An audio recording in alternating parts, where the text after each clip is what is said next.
All right, so today I'm going to be talking about keychain knives. What is the best knife to attach to your keychain?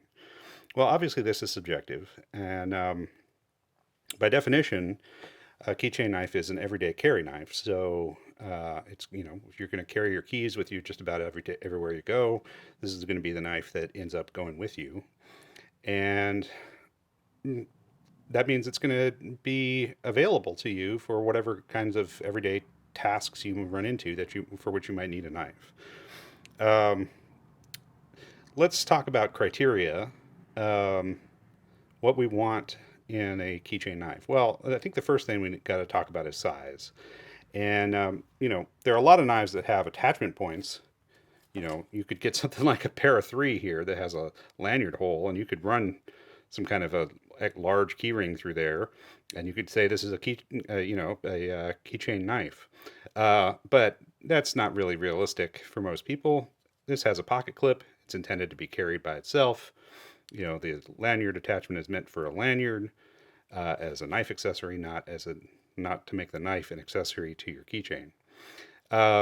So I'm going to say that we don't want anything longer than a big key, right? Like this car key, right?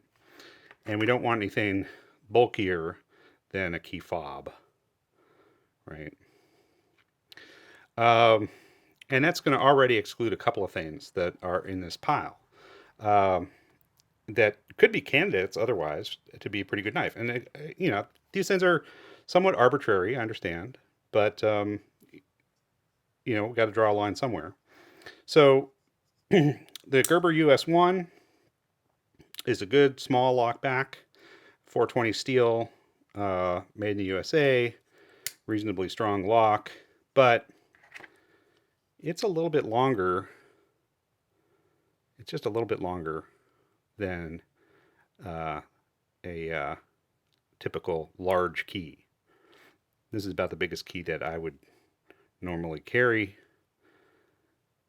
And yeah, Gerber US1 is a little bit too long. At 20 bucks, this is a good little knife. It doesn't have a pocket clip, so it's meant to be carried, in the pocket or on some kind of a lanyard. But I think it's just a little bit too big to consider it a keychain knife. Um, well, that also is going to rule out some small knives like the Spyderco Dragonfly, right? The Kershaw Scallion. Um, but it might not necessarily rule out some things that are, big enough to be considered uh, EDC knives if you were to remove the pocket clip, right? So this is a, what do they call this model? I'm drawing a blank at the moment. Harpy, I think. No, that's the just the hawkbill thing. Cricket. That's all right. This is the Spyderco Cricket. Um, it's shorter than this key, a good deal shorter, and it's a good deal less bulky than a key fob, right? So it seems to me that if we take the pocket clip off, which is removable, yeah, that could be a keychain knife. Then you've got VG10 steel. You've got a S-curve, recurve blade, uh, and good construction. It's a frame lock, right? Stainless steel handles.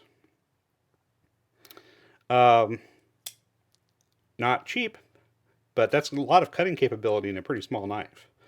Especially with the serrated edge, you're going to end up with quite a lot of linear edge for cutting there. Um, Spyderco actually makes a lot of knives that would be contenders for this category of the best keychain knife. The Cricket is one of them.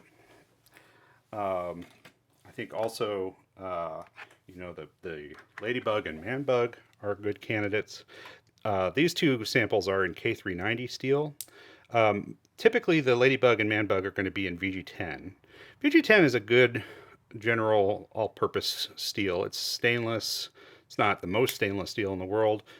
It's going to perform similarly to AUS-10 or 10CR steel, which is good enough that it's used in a lot of larger everyday carry knives.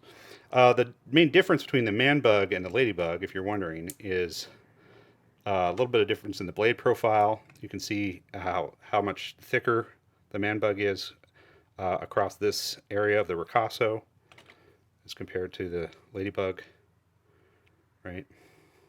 A little bit different tip profile. Very similar knives, really. Both of these have GFN handles, which are pretty tough. Both of them are lockbacks, mid-lock. Some people have, so one concern that you might have with one in K390 is that this is not a stainless steel, so this is going to end up developing a patina if you're carrying this in your pocket every day. This one has already got some little spots on it. It's starting to patina. That may not be a big deal. It's going to hold an edge for a good long time. I think that, you know, part of the idea with the keychain knife is it ought to be one that you get a lot of performance out of a small edge, and you don't need to do a lot of maintenance on it to keep it usable. Of course, you know, maybe you're the kind of person who sharpens your knife frequently, and you would do that with your keychain knife too. But I think the keychain knife is one of those things that you kind of tend to forget about and neglect. And if you have steel that's going to remain sharp for a good long time, you're still going to have a usable edge, a usable blade, even if you have forgotten about getting your keys out to do some knife sharpening, you know, periodically. If rust is a concern for you, you know, they do make models in H1 steel, which is completely rust proof, but doesn't hold an edge for nearly as long. Serrations are going to help give you a little bit more usable cutting life out of that edge, but even serrations are eventually going to go dull. And H1 is not an edge retention champ by any means. But if you were in a maritime environment, that might make sense, right? If you were spending a lot of time in places that were really humid or where there was a lot of, you know, salt water around, you might be getting your keys a little bit sprayed, a little bit wet once in a while. That might be a good option. They also made at one point a rescue version of this with a sheep's foot edge so that, you know, I mean, theoretically, if you're in your car and you see a car accident, you could go and cut somebody loose from their seatbelt and not stab them in the process, right? That's why this doesn't have a real acute tip on it. You could get this underneath a seatbelt to cut somebody free. This is an older model. Instead of the GRN, I think this is like Zytel or something. But one issue that people have raised about some of these Spydercos is that the thumb hole opener is large enough that things in your pocket could get in there and start to pull this open, and you could end up with an open blade or partially opened blade in your pocket. So, you know, it hasn't been an issue for me. I've carried this little one around. It's got a little bit smaller hole on it, but I didn't have any experiences like that, but I can imagine that it's possible. There are a lot of small lockback knives from various manufacturers that would fit this bill and would not run that same risk of having something that opens in your pocket. One of the knives on the table here is actually an assisted opening knife, the Kershaw Chive. And I've taken the pocket clip off of this one, which puts it well within our size parameters. You know, it's slightly longer than the fob, but not as thick, and it's not as long as a big key, right? But this thing is assisted opening, and they put a safety on here, right, which just physically blocks the blade from opening. And the safety is necessary, I think, if you were going to carry this in your pocket with keys, because really doesn't take much to set this thing off on that little tab, little flipper tab. There are, of course, most manufacturers have little lockbacks with lanyard holes of some sort. You know, here's another Kershaw. This one is not assisted, but it's locking, and it's got a full flat grind. Right, it's going to be reasonably slicey. Here's one from Schrade. Right, this has got a plastic lanyard hole at the end, which might not be as strong. Here's a slightly larger one from Schrade that just barely, I think, still fits in our size requirement. Yeah. Going to be stronger anchor point there at the lanyard. And that's a pretty substantial blade. This is the USA SP2 model from Schrade Plus. Kershaw used to make these little guys. The locks on these are not great, to be honest. This is the Coral Country. Or no, this is the Grant Country. This one is still okay, but I've seen a lot of these with bad locks. CRKT, again, another little plastic handled mid-lock knife. Most of these are going to have pretty okay steel, not real impressive steel. You know, if you're lucky, some of these might have 420, but a lot of them are going to have like 8CR or OS 8 or even OS 6 steel, which is not going to give you anywhere near the performance of the K390 or the BG10 that we've talked about. Here's one from Case, right? Case makes a couple of things that would fit into this category, and that's going to be their True Sharp stainless steel, which again, not going to be a really stellar performer. I mean, you can get it sharp, it's just not going to hold an edge for a long time, which I think is an important requirement for a keychain knife. SOG makes some that are especially thin, right?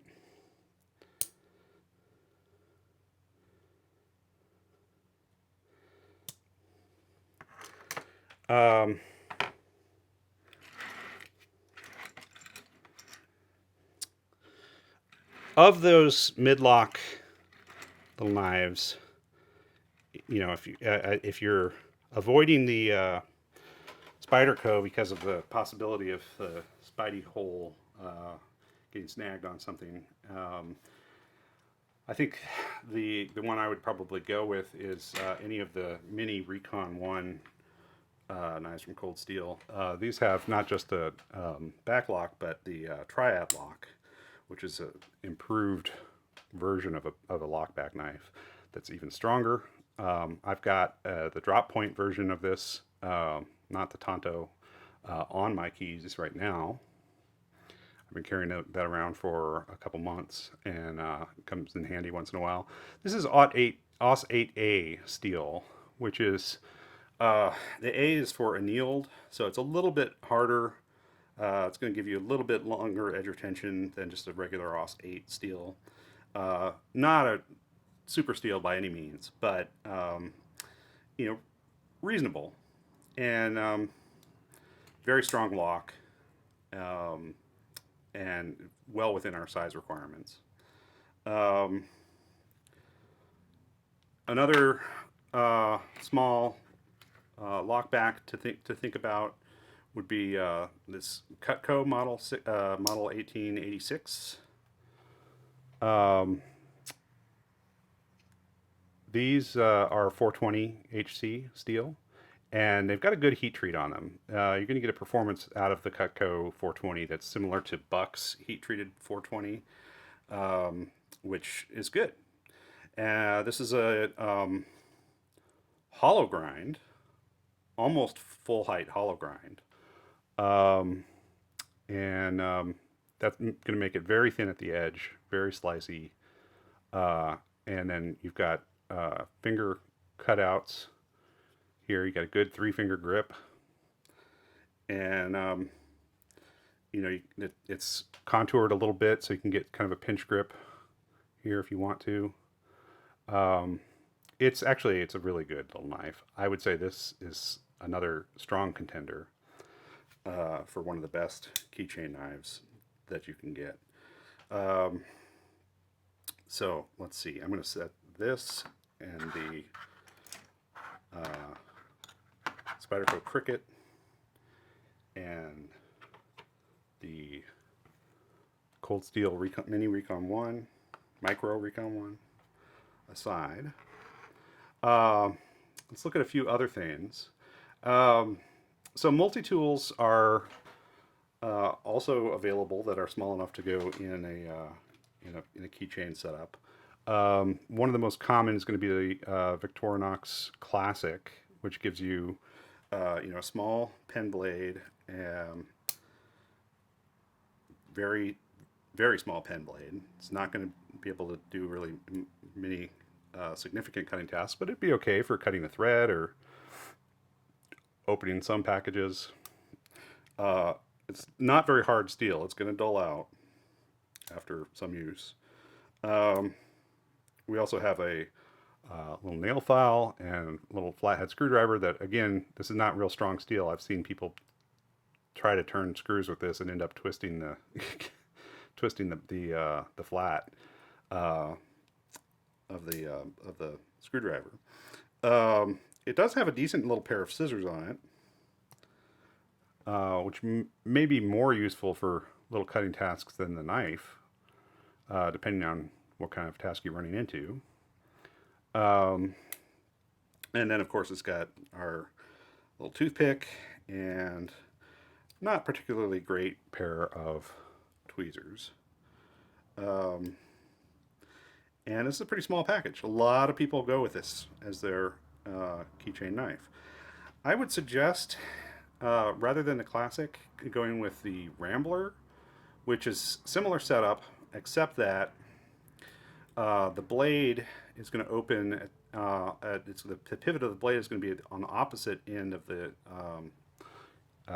ring, meaning that you're going to be able to hold on to the keys as like a lanyard fob.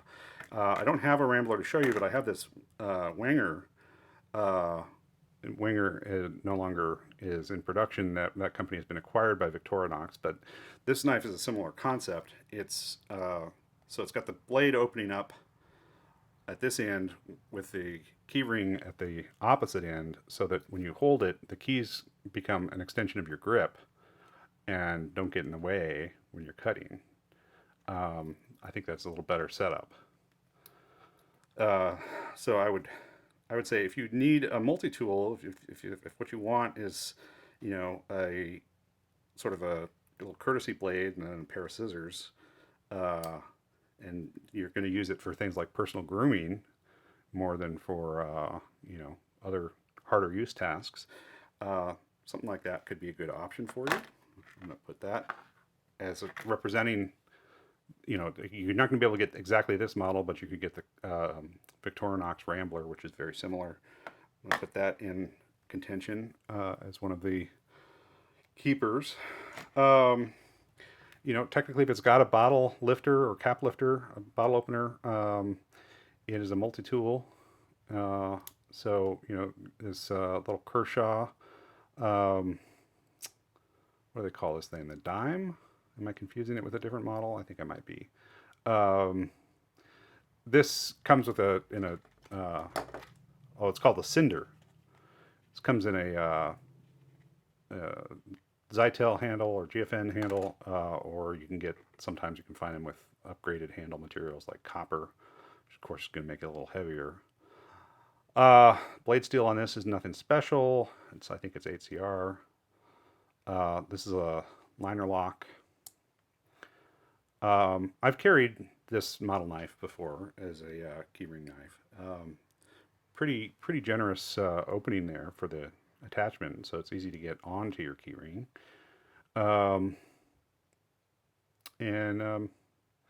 Yeah, I mean, if you're in a situation where you need to open bottles once in a while, that might be a good option for you. In the multi-tool category, I suppose things like this little true knife would, well, actually, this has just got a blade and a lanyard loop, so I suppose it's not really a multi-tool. 8CR steel, slip joint, non-locking, right? But easy to add to your keys and take off of your keys. So if you're in a situation where you travel a lot, you're going to need to take your knife off of your key ring so that you can leave it behind when you're going to go into an airport and go through a TSA checkpoint where they wouldn't allow this through, so you can take it off and leave it behind. Yeah, this has got a spring attachment, and it's going to be useful for that sort of situation. I guess this is a multi-tool because you can use this little end piece here as a screwdriver or for very light duty prying.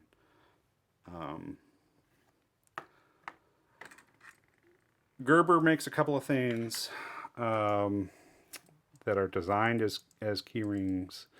This is an odd one. It's got a little flipper tab on it, but this flipper tab will not bring the knife all the way open. It's just meant to sort of start it, so then you can use two hands to open it the rest of the way. It's a liner lock, weird little sort of chisel-shaped Tonto. Soft steel, not a particularly good steel, and you know, this is kind of a lot to carry for not much blade. You know, it meets our requirements. It's not as thick as the fob, and it's not as long as the large key, but it's bulkier than a lot of the other options that we've got here. Gerber makes another much smaller thing that also has a tiny little a tiny little tool. This one's technically a frame lock, I suppose, right? Sheep's foot blade in this case, and you know, only about a half an inch of blade there. But if that's all you need, if you're just using it once in a while to open a package, then this is not really much to throw on your key ring. It is tiny. And doesn't weigh really anything. So that's a possibility if you have very, very modest needs in terms of your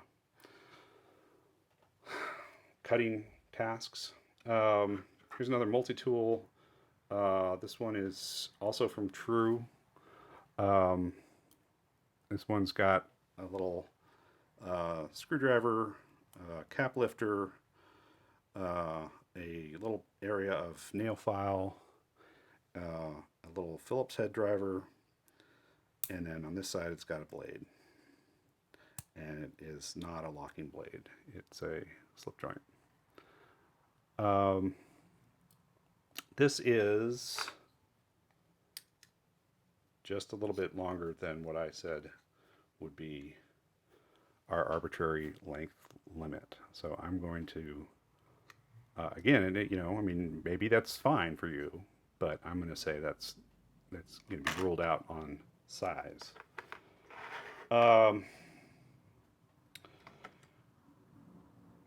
Klecker designed these modular units. This attaches to the key port, which is a little thing where you can put your keys in so that they come out like Swiss Army blades. And this will attach there. This is actually two different knife modules attached to each other. You could use one or both of these attached to the key port. You'd have to put your keys in that key port, which would work for some like standard house keys and, you know, maybe a desk drawer key, things like that. But there's some keys that are not going to cooperate with that setup. So this is not going to work for everybody. I'll show you the two different blades. There's sort of a thin pen blade, and then there's one that's a little bit more robust with a clip point. Okay.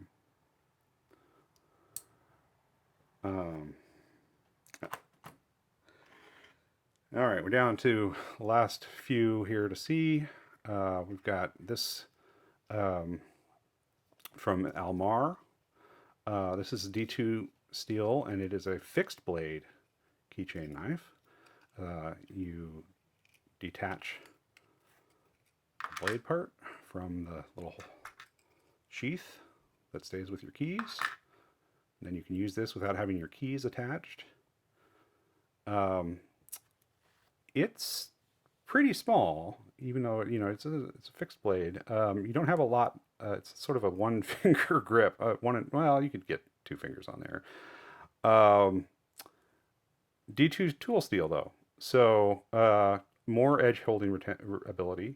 Not necessarily all that stain resistant, although the polish they put on this is going to help. It's a satin finish, which is going to be somewhat resistant to pitting. And this thing looks kind of like a USB drive. It's a little bit different size than that, but it looks innocuous. It doesn't look necessarily like a knife. So if that's a consideration, this might be for you if you want something that doesn't appear to be a knife and yet gives you knife abilities. And I'm going to set that in the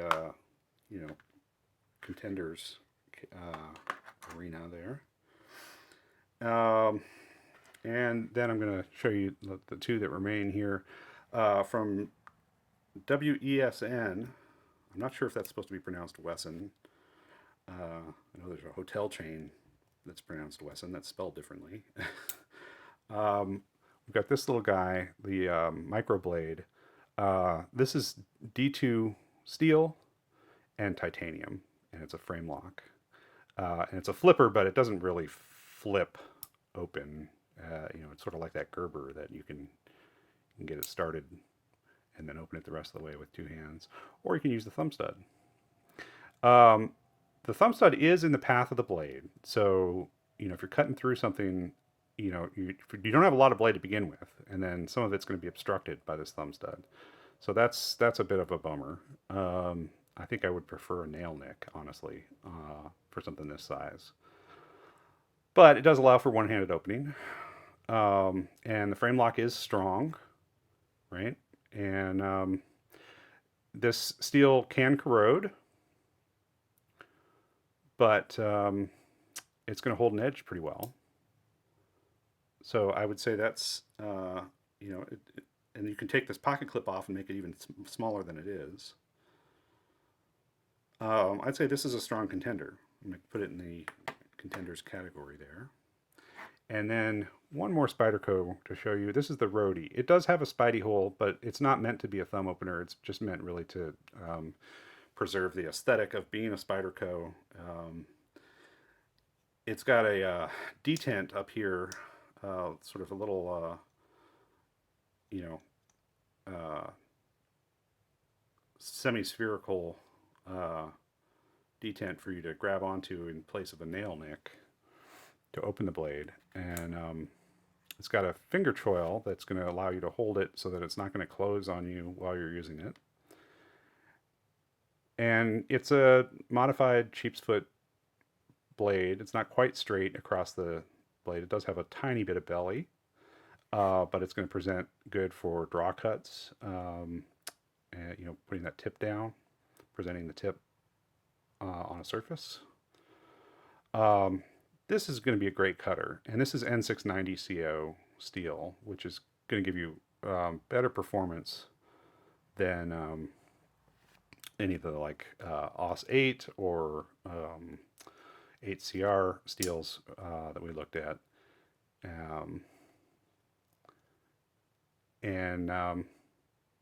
It's well within our size requirements, and it's a slip joint. So if you're in a place that has a restriction on locking blades, this will meet those requirements. It is made in Italy, I think intended partly for the European market, where there are restrictions on both blade length and locking features.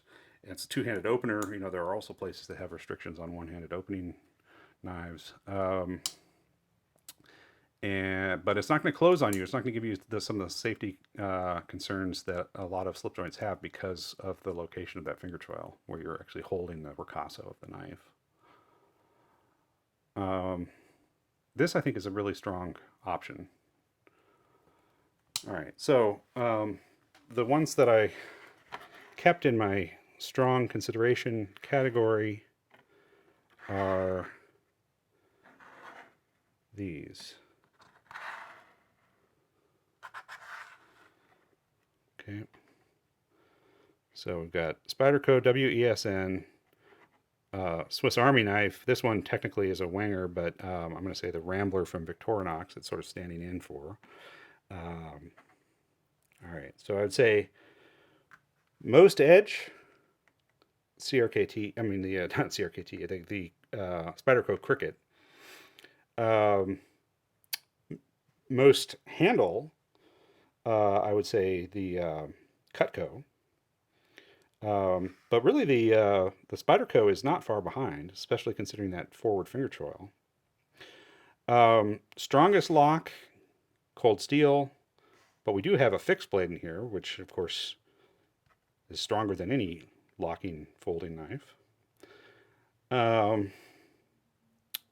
And best edge retention, I would say the D2 on this W.E.S.N or the Almar. So there are, let's see, what do we got? 4, 5, 6, 7 really strong options. Of course, I would take the pocket clip off of these two if I were just using them as keychain knives. But yeah, there's 7 to choose from. All right, hope that gives you something to think about.